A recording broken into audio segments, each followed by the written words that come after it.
Hello, and welcome back to episode 4 of the Dead Air and Cat Hair podcast. Can you believe that it has been a month now of doing this podcast? It feels like I just started this thing like 1 to 2 weeks ago. It is insane to me that I'm still doing this. I have no idea how long I'm going to be doing this podcast for. Hopefully, a long time, but we'll see. So, since it is our 1 month podcast, I decided to do for this whole episode just on our fuzzy little co host, Tigger, who is currently sleeping in my chair right now, cuddled up to a stuffed lobster. He's living his best life. But we got Tigger back in December of 2025, right before the big ice storm hit Central Texas.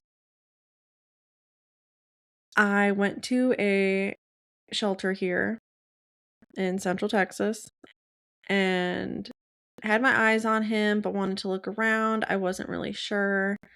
And I did play with my Tig Tig while he was in his cage, being all cute, doing his little biscuits, purring, just being a sweet, handsome man.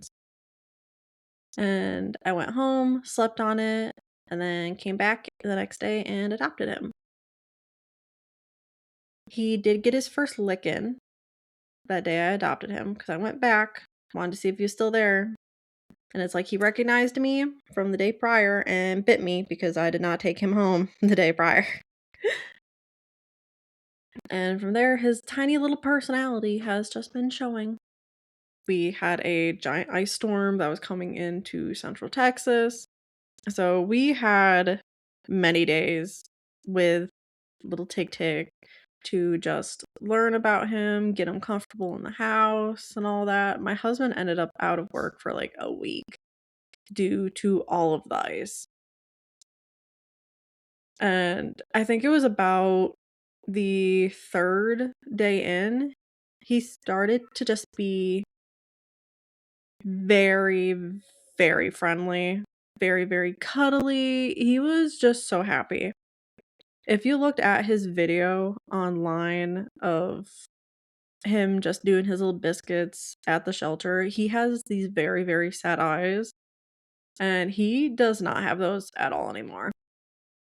Tig is definitely the most sweetest, entertaining, and just loud little man.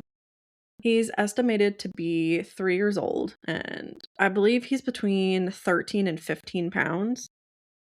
He's a little brown tabby cat. My little beefcake is what I call him. Like, my husband and I will stem, like, beefcake at him in the voice of Cartman from South Park because he is a whole beefcake. My husband loves to make fun of how round he is. He's just a chubby boy, and that is completely fine. So, for Tigger's backstory of what I learned at the shelter is that he was originally a TNR that failed. He showed up at a woman's house. She was feeding him. He was friendly and whatnot, and she decided to trap him, got him neutered, and then decided just not to release him back because he was just too friendly. He wasn't feral at all. And he was at the shelter for not that long before I got him. From his like personality, you can tell that he was definitely someone's cat at some point. We live right next to Fort Hood military base, and a lot of people when they're shipping out to different army installations, they get rid of like all of their belongings, all of their animals, and then move. And usually people, if they can't get rid of their animals, they just throw them out onto the street. That's just a military thing, I guess, because there's been a lot of people that do that. Like, even if they're going over to, like, the next state over for a couple years, they'll still get rid of their animals because they don't want to move with them. They do have an animal shelter on base where they are constantly getting military members' animals that they're just leaving out. They just move from Fort Hood and just leave the animals just in the backyard. A little fun fact about Tigger is that this little man is allergic to meat. He isn't allergic to seafood, but meat he is. So he is just like his mama. I am allergic to meat, but I can eat seafood.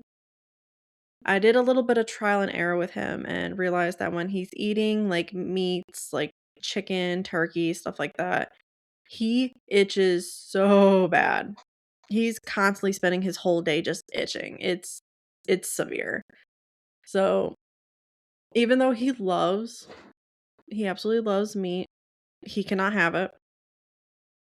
For around New Year's, I made a ham and caught him and my husband out here just eating ham, and he will only take ham from my husband. He would not take any from me, but it's a holiday, so we'll let him have a little piece of ham. And then I found out too that he loves hot wings, especially the honey hot wings from A1 Food Mart in Killeen. He loves those things. He licked my husband's fingers because we just thought he was sniffing it to like try to figure it out because he is very food motivated. He loves food. He's fat. And then my husband went to go clean his hands off, and the cat started busting into his wing container and had to come back in to fight the cat over chicken wings. And the other night we got Wingstop, and he's sitting there all pretty, waiting for his wings, and it's like, you're not having the chicken wings. Tigger is so beyond bonded with me that he's just up my butt 24 hours a day. Like he'll sometimes fall asleep out here in the living room, but when he wakes up, you'll hear him start to cry and he'll like run around different parts of the apartment trying to find me until he finds me. And then he just climbs up in bed with me. I can literally call him and be just like, "Hey, Tigger, you want to go night night?" And he'll just be like, "Yes." And he'll come like running into the bedroom screaming. He sleeps with me every single night. He sleeps on usually the foot of the bed. Sometimes in between my husband and I, it kind of just depends. But he's usually somewhere near me, sometimes at my side. He used to exclusively do his biscuits on blankets, but now he only does biscuits on me. I'm always getting massaged. Gotta give him a 10 out of 10 for being a masseuse. He is fantastic at it. Because we are so bonded, he definitely feels like he has to protect me. And that includes the dog. He feels like he has to protect me from Bonquiqui.